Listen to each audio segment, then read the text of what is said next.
It's wild, isn't it? We're getting as much college football news now as we get during the season. I mean, we are in that midway point between the national championship and the start of the regular season, but we're still getting inundated with all this news.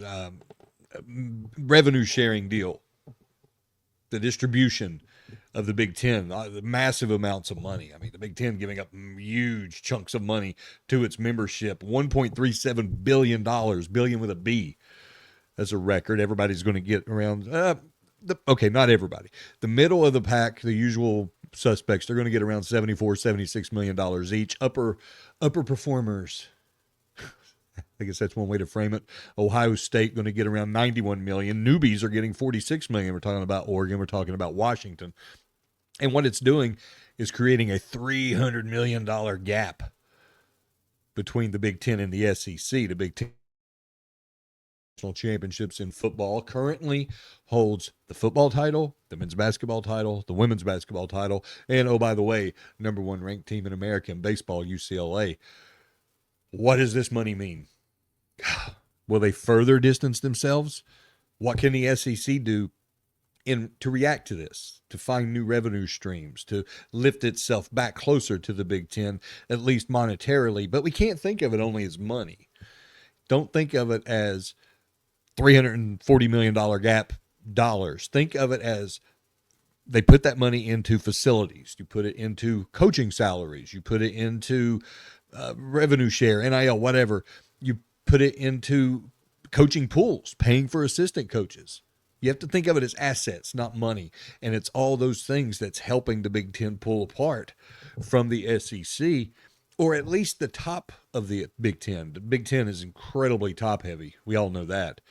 But the facts are the facts. The Big Ten, have won the last 3 national titles.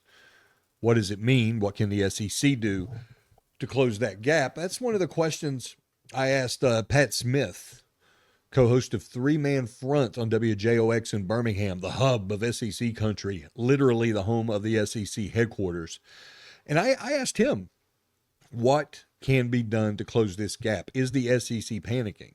What does it mean for the future of the Southeastern Conference, especially with regard to the college football playoff? And we can't overlook the news that the Coaches Association, the AFCA, its board, approved some changes that basically paved the way for expanded playoff, i.e. 24 teams. That seems to be the one that's getting the most attention, getting the most steam. I'll go over it quickly here. One of Slash Conference games, which I think is awful, but a necessity nevertheless. Reduce open weeks in the season from 2 to 1. Preserve the Army-Navy game in its own window, which is cool, but provide, and I'm using air quotes here, flexibility to have postseason games on the same day, and then reduce the days between games to no fewer than 6, a safety issue. And all that is obviously to expand the college football playoff. That's what all that is catered toward. Got to remember, this comes 2 weeks after the NCAA's Oversight Committee recommended moving the season up a week. What was week 0 will now be week 1. And then I guess what was -1 will be week 0. Either way, a lot of changes coming.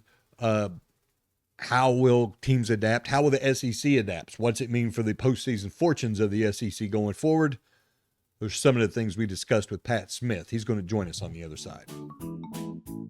Sports fans, it's time to gear up. Head to fanstreamsports.com and check out our brand new merchandise store. We're talking bold t-shirts, 3/4 zips, hoodies, hats, mugs, and more. Everything you need to rep your favorite shows and your favorite crew. Whether you're rolling with the J.P. Peterson Show in Tampa Bay, From the Rough in Dallas, the Tim May Show featuring Clay Hall, or the Jeff Thidoff Show in Ohio, or any of our Fanstream Sports original programming, we've got the perfect look for game day and every day. So don't wait. fanstreamsports.com. Click merch and grab your gear now. Wear the stream, live the stream. fanstreamsports.com. Let's go. Right now, back to the show on FanStream Sports. The numbers are out from the Big Ten, and they are astounding. The Big Ten doling out a record $1.37 billion with a B to its membership. That's a huge chunk of change, and you look at how it's distributed. around 72 to 76 million for the average rank and file member of the Big Ten. Some high performers got more. I've seen 91 million tossed out there for Ohio State. Of course, the newbies got a lesser share, still getting around 46 to 48 million dollars each, though. And I'm talking about Oregon, talking about Washington, and eventually they'll be up with everybody else that's reduced because that's essentially their entry fee into the Big Ten. But the point is this. It is $340 million, it being the $1.37 billion by Ohio State, $340 million more than the Southeastern Conference doles out to its membership. And we can't just look at it as money. It's something much broader than that. You've got to position it differently in your mind to truly realize what this means. And I've brought somebody on to help me. He's a co-host of Three Man Front at WJOX down in Birmingham, Alabama. It's my good friend Pat Smith. And Pat, help me out a bit here. $340 million, that's the gap separating the Alphas, the Big Ten, winners of the last 3 college football national championships, by the way, to the SEC. It's more than money, though. You have to think of it as facilities, coaching salaries, everything else, not tangible assets, but the things that you actually need to win and improve and to dominate college athletics. I'm going to let you cook. Scott, it's always great to be on with you. And yeah, I'm just a couple miles away from the SEC headquarters in downtown Birmingham. So hopefully we'll talk quietly and Commissioner Sankey won't hear a lot of this conversation. But yeah, it's a concern around the conference. I mean, when you look at that gap, and I know when you break it down, like you just brought up about the existing members, of course, Washington and Oregon not getting the full share, but that's still about $7 to $8 million more per school. Now, not that $7 or $8 million is going to go to an NIL budget, because remember, we got a cap there, right? We can't pay more than what we're supposed to pay for your rosters, because that's part of the settlement, right? LSU is not going over that 21.5 million, right? I mean, it's firm. But anyway, I digress. My point being is that you mentioned it when you talk about the depth, the facilities, coaching salaries, and eventually wins. That's $7 million per school. That's big time. I mean, just think about what Florida State did. I mean, they were trying to sue their way out of the ACC because they had that little bitty gap, right, between the SEC and ACC schools. So it is definitely a concerning number around the SEC, because then you start wondering, well, did the SEC take a bad deal with Disney to get in bed with them to be able to get now 9 conference games? So we'll see how this plays out over the next year or so. But it's definitely a concerning matter when you take a look at that much money difference between their media deal and what the SEC is getting, something we're just not used to in these neck of the woods. Well, and also, Pat, think about it's almost like getting a running start when you look at the money and you look at what they've accomplished the last few years. I mentioned the 3 national championships in football, but right now they have the football championship.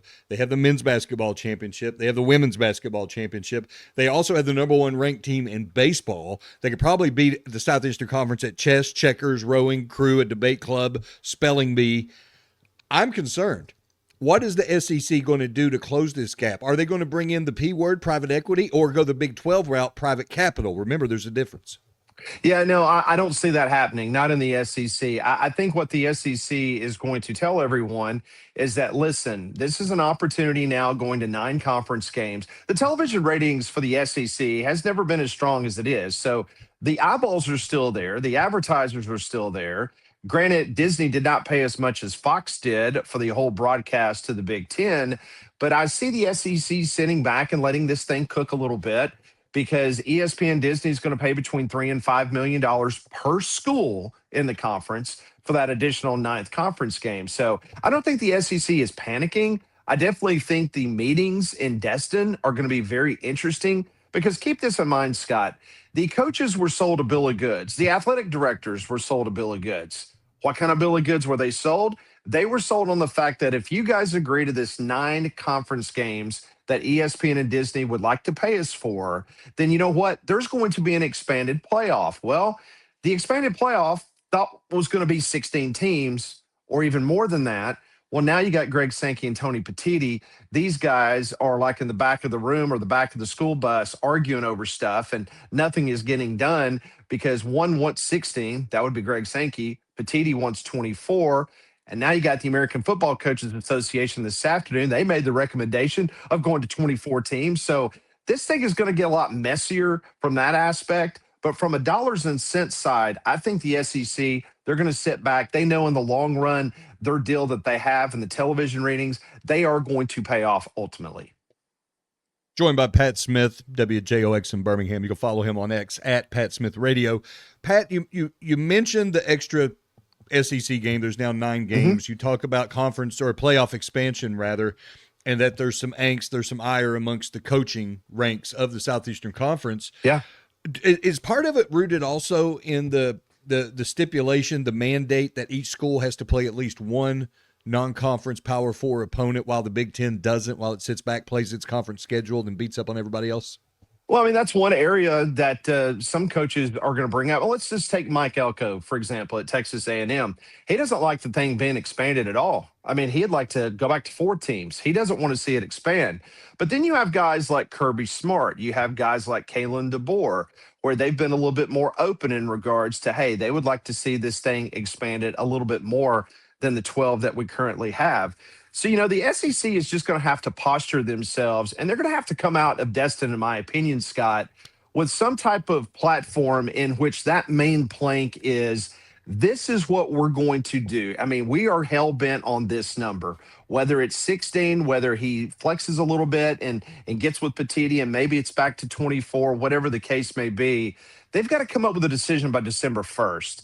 And I think the ADs, the coaches, and the presidents of the SEC, they're going to have a lot to say behind closed doors, because right now, this stalemate going on with a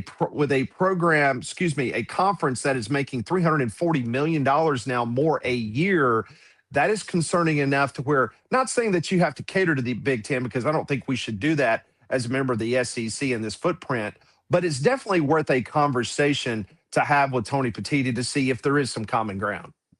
What do you think the next media deal looks like? When and I'm sorry I haven't done my homework, but when does the SEC's deal with Disney, when does it expire? Or can you see them ripping the current deal up and maybe reworking it in some shape? Or did they do that when they added the extra game?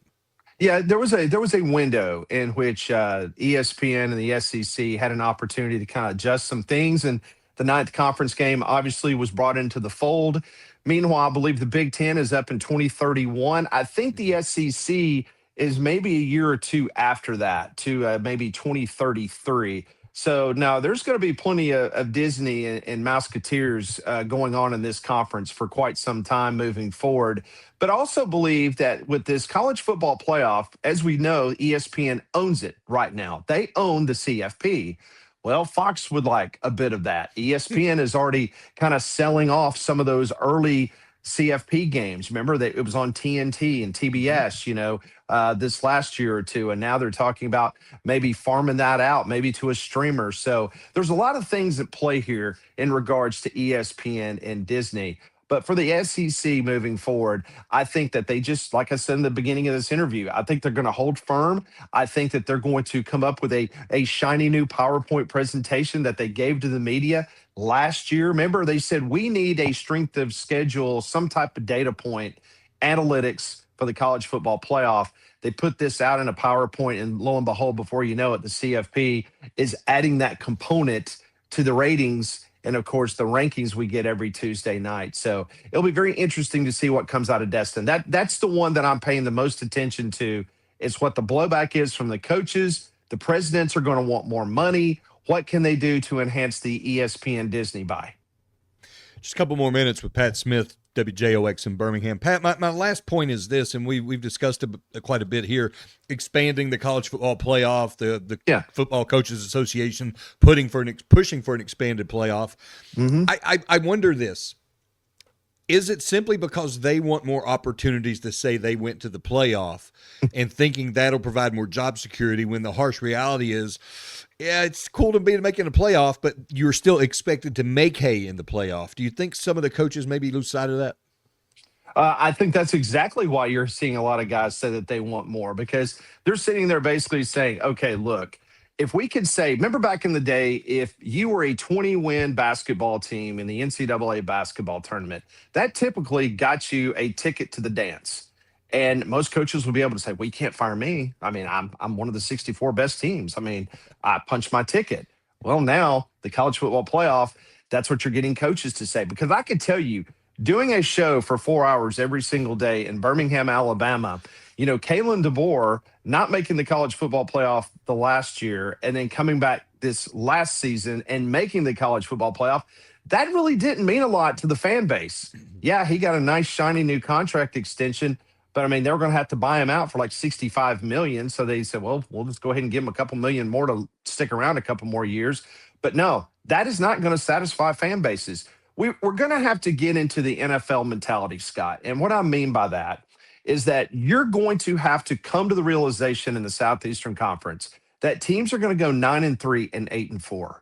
These days of going 12-0 or 11-1, yeah, you're going to see that anomaly at times. But by adding this additional SEC conference game, I just don't see it. I've covered this conference for over 30 years.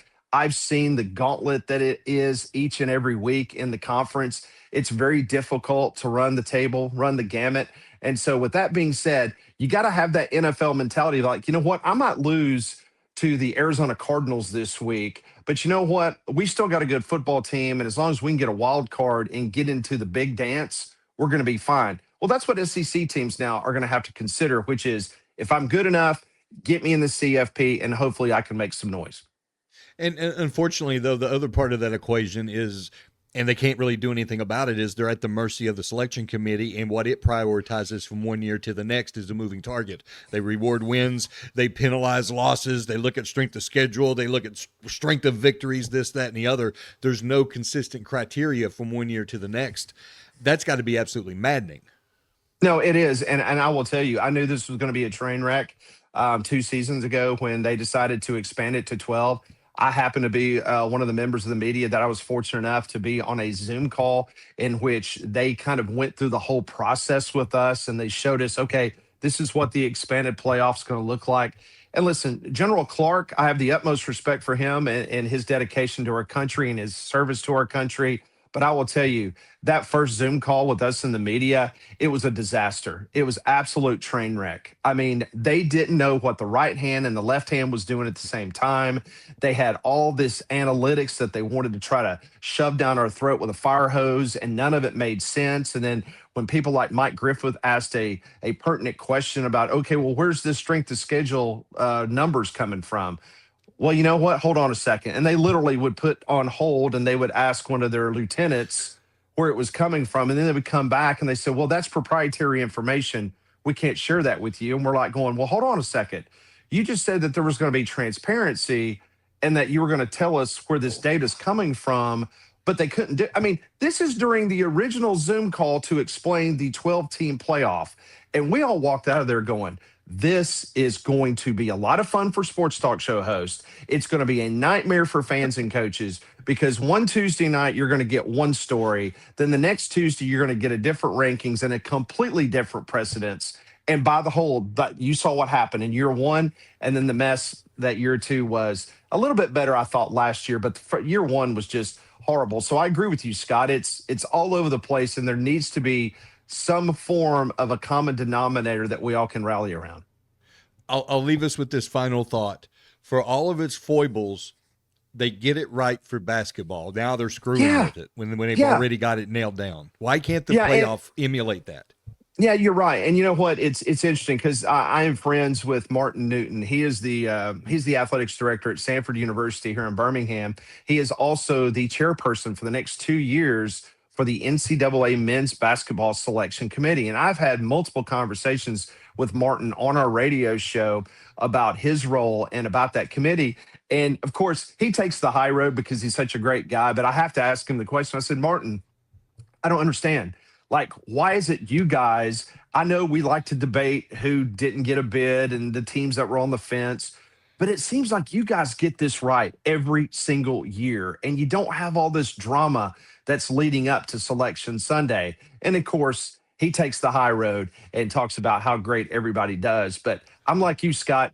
You just look at the blueprint of what the basketball tournament selection committee does, and you have a competent person speaking to the media, unlike Hunter Yurachek, who is absolutely horrible. Can't believe he still has a job at Arkansas as an AD. You see how bad their football program is, but maybe Calipari saved his job for a minute. But man, that Tuesday night stuff, man, that's like going to an oral surgeon and getting your wisdom teeth yanked out. We'll chop that one up when football season comes, because it's basically Yes. you send out a human shield who struggles to Mhm. enunciate or verbalize any kind of coherent message. He's Pat Smith, WJOX in Birmingham. You can follow him on X, not Twitter, X, at Pat Smith Radio. Pat, been a blast, brother. Appreciate you. Always my pleasure, Scott. It goes without saying that Pat Smith knows his stuff. He knows the SEC like the back of his hand. He's wired in, tuned in. Remember, co-creator of the Paul Feinbaum Show. So he's been one of the more influential figures in the history of definitely the Southeastern Conference. You can argue all of college football, all of college sports through that lens. I definitely value his insight as much as anybody's. I don't know about the SEC, what it's going to do. I'm curious to see what this influx of new coaches pull off, because we talked about it before. 27 players rather, were drafted into the NFL from teams that fired their coach. If you have that much talent, why are you getting fired? Obviously a coaching issue. Now they've got fresh blood. The likes of John Sumrall at Florida, and I had the opportunity to speak to him the other day. He's fired up. He got me fired up. You got Alex Golish at Auburn, Ryan Silverfield at Arkansas, Will Stein at Kentucky. And don't forget, Pete Golding is going to be a head coach for the first time at Ole Miss, though he does have coordinator experience and coaching in the playoff, because when Lane Kiffin went to LSU. But the new guys, will they be able to pull up slack? Will these programs that have had championship pedigrees in the not too distant past, I'm talking about Florida, talking about Auburn, will they elevate themselves? LSU's a real good example. Granted, Kiffin has some bona fides. He's been a head coach before, but will he pull the conference back up? And will that ultimately lead to more money?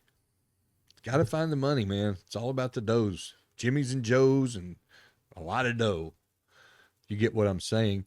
The one thing I like of these four changes the best, though, is that the goal is to have the football season, the college football season, wrapped up by the second weekend of January. I think that's fantastic. It's too long right now. They're tiptoeing into February with the national championship. You're bumping up against the Super Bowl. You can't win that. As much as it pains me to say, you cannot win that. You're bumping up constantly against the NFL playoffs. I mean, and that makes the season too long.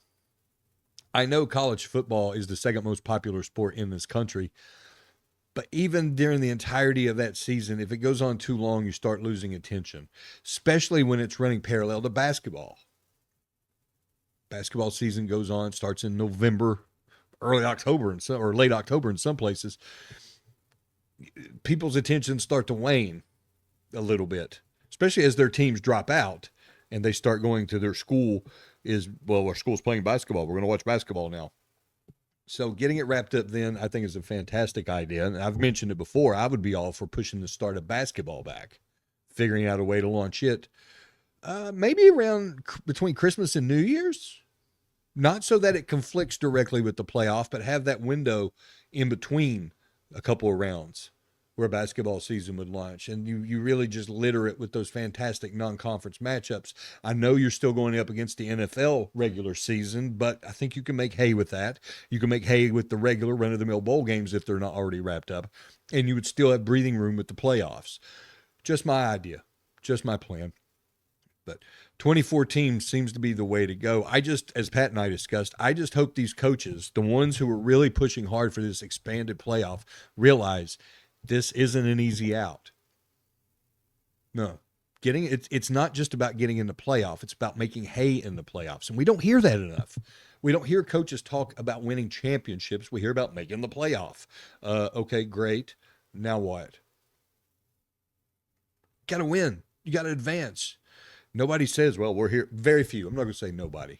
There are coaches of a certain degree, Kirby Smart and so forth, that says we're here about winning championships. But you hear about we're going to make the playoff. We're going to make the playoff. Like, okay, work's done. No. And I get it. A lot can happen from making the playoff that first time. I think about Indiana. Indiana getting into playoff a couple of years ago was a seminal moment in the history of that athletic department, of that university, of the sport, really. It's because it had no legacy, no pedigree, rather, before that. But it made the playoff. It got curb stomped by Notre Dame, but still the momentum was there that carried it forward to this past season and all the wonderful things Indiana achieved. Okay, I get it. But don't frame it from the get-go like you just want to get into playoff to say you got into the playoff. No. And I get if you read between the lines, well, you can't win a championship if you're not in. I get that. But don't talk about just getting in a playoff. Talk about winning a title, to play for a title, opportunity to play for a title.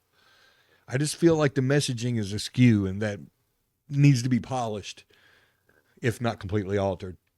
Just my 2 cents. Appreciate you stopping by for this podcast. There's always college football news going on. We'll have more on this, I guarantee you. Please do, for whatever you do for podcast, like, subscribe, follow, whatever. Do it for this one.